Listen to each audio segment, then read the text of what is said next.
Welcome to Jedi Jingle Maker. In today's video, we're going to take a look at the very first FFTL from Firefly, which I purchased. This beautiful guitar cost me about $200 shipped, and I do not regret it whatsoever. In fact, this thing absolutely blew me away in its quality. I didn't expect it, and I wasn't really interested in this guitar at all with the previous models I had seen, and mostly because of the headstock. It came with this style headstock, which I think works rather well on the Telecaster style guitar, but I really didn't like the way it looked on this one. Then they came out with the more traditional looking Telecaster style head, and I was sold.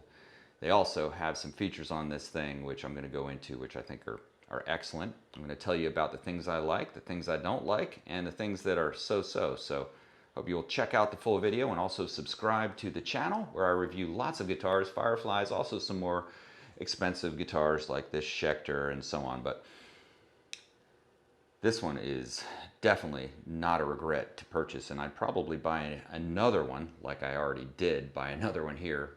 I have a full video on that one and the modifications I did, but I'll probably buy even more just because I really like these guitars. And let's just face it, you can take these guitars out, they've got that roasted wood, so they really are pretty stable out in open environments, and when you bang them into the wall, you don't feel too bad about it.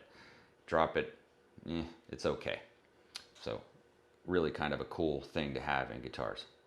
All right, so this guitar, the one thing that absolutely blew me away, and I was actually very concerned about, was that the intonation was almost perfect out of the box. I don't guarantee you'll get that with another Firefly. In fact, I have this other FFTL and it did not have that. It was close, and I was able to get it close enough to where it's tolerable, but this one is absolutely perfect. Now the weird thing is when I compare these two guitars, now this one, keep in mind, I've done nothing to it. I've had it for about a month and a half, maybe 2 months, and I haven't even changed the strings, which this is the first Firefly I've ever done that with, because I usually hated the strings. But this one, I even left them on. The fact that it plays so well, and these are, I think, 10 gauge strings, blew me away. Absolutely blew me away. The action, everything on it, I just loved it. Stay tuned for the mod video where I'll go in and tune it up and do some simple modifications. But let's step through every part of this thing from top to bottom. Starting with the top, these are the standard locking tuners that most of the new Fireflies come with. You can see they are rather nice looking, and if you look at them from the side, you can also tell that they are staggered unbelievably. They actually resemble quite closely the Schecter tuners, oddly enough. The way they look are just about the same. I haven't had great luck with all of them, meaning some of the locking tuners like this that I've got have been real duds. The other FFTL that I have, it had two that were just simply broken. So I'm not saying it's great, but sometimes they work, and when they do, well, that's a good thing. Now moving on from the tuners, these string trees, absolutely hate them. The bent metal, I think they tend to bind up if you have a tremolo. Certainly they tend to create a friction point. I'm definitely going to remove those and replace them with a Graphtec style like I've got here, and really only replace them on this position, because on this one with the staggered heads, you don't need it. So I'll just put one here, and that'll be a good modification. Another thing you can see from the front here is this beautiful flamed neck. Now I wondered, is this real? And I think it is, based on the fact that you can move it in the light and see it change. But again, there's probably a way to fake that, so I don't know, but ultimately it just looks fantastic. So beautiful guitar. And as we're talking about the flame neck, let's dive into it. I mean, it just is special to see, and makes me want to pick it up and play it just because it's so beautiful. This is one of the many things that I'll modify, which is to get rid of stickers on the neck. Who does that? But this neck is incredibly comfortable and just very thin, very fast. This one is got a couple spots that are maybe just a little bit rough, but nothing major. It just plays like an absolute dream. The other thing I always like to look at is, are the tolerances tight? And on this one, it certainly is, as you can see. Nice tight neck pocket, and you know, they have some contours. I do think this helps a little bit for getting access up to the higher frets, but you know, it would have been nice if there was a belly cut here, certainly, but it's a more traditional style Telecaster shape, so is what it is. The finish, though, is very nice. I think they call this an Olympic white, which I really like. I'm a sucker for white guitars. Grew up listening to Jimi Hendrix and so on, so I can never get that out of my mind, and I always associate it with awesomeness. You probably have similar kinds of things, but this one was made in Factory 6, that's what that means, in 2023, 10th month, and it was the 15,000th 256th guitar. So they're making a lot of these things. I learned how to read that serial number from one of the Facebook book groups. It's got string through body, which is a very nice feature for an inexpensive guitar like this. I found these ferrules to be nice and solid and even. Really a pretty guitar. And they say this is a mahogany body, which is pretty nice. Rosewood fretboard, which I do believe is rosewood. Very pretty, very nice, looks wonderful, plays wonderful. In the full review video where I modify it, I'll go ahead and take a fret rocker to it, but I haven't had any issues with frets buzzing or any problem like that whatsoever. The frets that these things come with, the stainless steel, are a little skinnier. If you're used to the jumbo frets, they're different. They're a little bit skinnier, but I like them a lot. I'm somebody that plays a lot of more jumbo fret style guitars, but this is no problem for me whatsoever. I found it to be fast and play exceptionally well, which blows me away for a $200 guitar. And if you can see, it's got those ball end frets. These are stainless steel frets, and to me, that's amazing. I have found the fret job to be a little bit inconsistent on some of these. A little tap with a fret hammer. Got to be careful with that because I actually went a little bit too far with this one. I lifted the end up on one of these higher frets, and now I'm going to need to go and glue the frets in, which is not a problem. It actually, I think, will improve the tone of that one. But you know, the fact is that the frets could be a little bit uneven in their application. On this one, I haven't found it to be like that, but you can get them to be even without having to do a whole fret leveling thing, usually with some taps of the fret hammer. Keep in mind, these are not glued in, so they're just pressed in. So you can perform a mod to glue them in, which is a way to go, but I wouldn't perform any kind of fret leveling until they're glued in. In other words, I saw how this one lifted up out of the place it had been pressed into, and I'd hate to level it and then realize that the thing is just rising and falling and wear down the fret. I had my first fret leveling kind of experience. It went a little awry, and I wouldn't want to repeat that again. So I think I want to make sure those frets are rock solid before I do anything like that. But to look at, this thing's a stunner. To play, it plays like magic. Now, as we get down to the pickups, this is where we start to get into issues.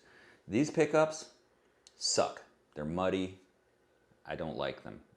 I've heard a lot of people complain about the fact that the pickups are microphonic. To me, in a classic guitar, that really doesn't bother me too much. I almost think, unless it's a big deal, like you can, you know, if you move it around, you hear it. I don't think that's too big of a deal. And plus, I always will end up replacing the pickups anyway on guitars, even more expensive guitars where I don't love the pickups. So this one for sure, I've already got pickups I purchased that I'm going to put in here, so that'll be in the next video. But these pickups, not so great. Not so great, that's for sure.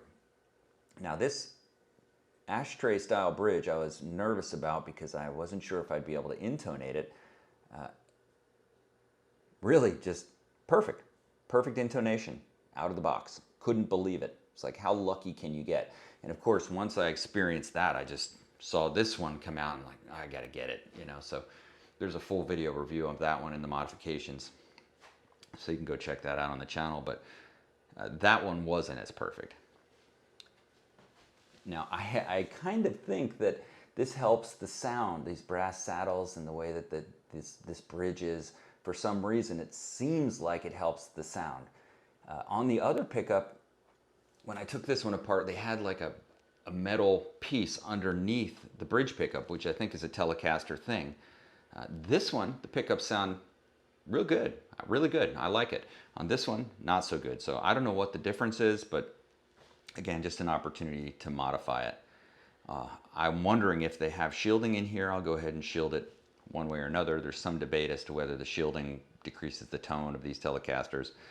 You know, I'm not sure, but I'll do it anyway just because I like to not have the noise. Certainly the pick guard is wonderful. 3-ply pick guard goes very well with the look of this guitar. The guitar is very light. I'm going to say, you know, not feather light, but something in the range of about 6 pounds, I would claim. Maybe a little bit more than that, but definitely not a heavy guitar. Very comfortable to play, very light.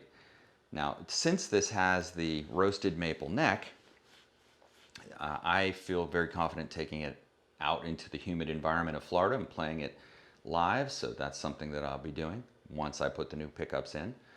But would I buy another one of these? Yeah, I plan to buy another one of these, but I'm not going to buy one that has this type of headstock because I just don't like that on the Telecaster. But once they put in some more, and you know, if you check out Guitar Garden or Amazon where they sell these things, you know, they come and go and they release various drops of them, and then they're here, they're gone, you know, so you might not see the same model again. It's really, they're very clever in how they market this stuff to get you kind of in a FOMO, fear of missing out mode. So, you know, it's easy for me to fall into that. But when you're talking about a $200 guitar shipped and it's this great, I mean, I gravitate towards this thing and pick it up and play it. Even with the muddy pickups, I play it just because I like the way it sounds so much. When you're talking about that, well, I suppose it's a guilty pleasure worth having. Really no downsides for me in doing that. It sure beats the heck out of buying more $1,000 guitars. So, you know, for the same price, I could buy something like a Nick Johnston HSS, which I love very much. I could have 5 of these. Now let's say, here, we'll do a little Firefly math. Let's say 2 of them are junkers, you know, are no good. Well, give them away or sell them at a discount. You know, it's like playing the lottery almost in the sense that, you know, who cares? As long as you get some really good ones, you still win. But I found that almost all of them are good enough. I had one that was really not good in a number of ways, and that was this Les Paul 3 pickup one. I'm still on the fence about how I feel about that, but that one was a problem. And that was one of their older ones too. So, you know, dud. Firefly actually did give me a discount back when I told them what was wrong with it. So good on them for doing that, but you know, not what I wanted it to be. In fact, it makes me not want to buy any more of their Les Pauls, and I probably never will, just because that experience. But on these, well, yeah, I'm sold. I would get more FFTLs in a heartbeat if they came out with the right style. I really would like to get one with a maple fretboard. You know, I have them with the rosewood now, and I think that would be cool. I really like the flamed neck. Love that headstock. And I would also like to see the bridge, to be able to experiment, that has the individual intonated saddles, something more like this. Of course, not with a tremolo. I don't want a tremolo on a Telecaster for whatever reason. Now, one of the things I heard about Telecasters in general, Telecaster style guitars, is that you know, once you buy one, then you're going to be kind of hooked on them, and I definitely found that to be the case. There's something about them, I don't know if it's the simplicity, something about them that just draws you in. And you know, I'm in the tractor beam getting sucked into the Death Star, and I'm not resisting it really, because like I said, at the price, honestly, it is an outstanding value. Keep in mind, you might get an absolute train wreck of a guitar if you purchase them. So I have no idea. I'm not affiliated with this company whatsoever. So whether you buy one or not, I don't care. But I'm going to tell you, I'd probably buy more. I probably would. So thanks for watching Jedi Jingle Maker. I hope you subscribe. Leave a comment if you have one of these things or what your experience is with Fireflies. Check out my original music. I've made some recordings with this guitar already. Certainly in the promo I show one of those, in the demo I show one of those. So check it out. Thanks for watching Jedi Jingle Maker.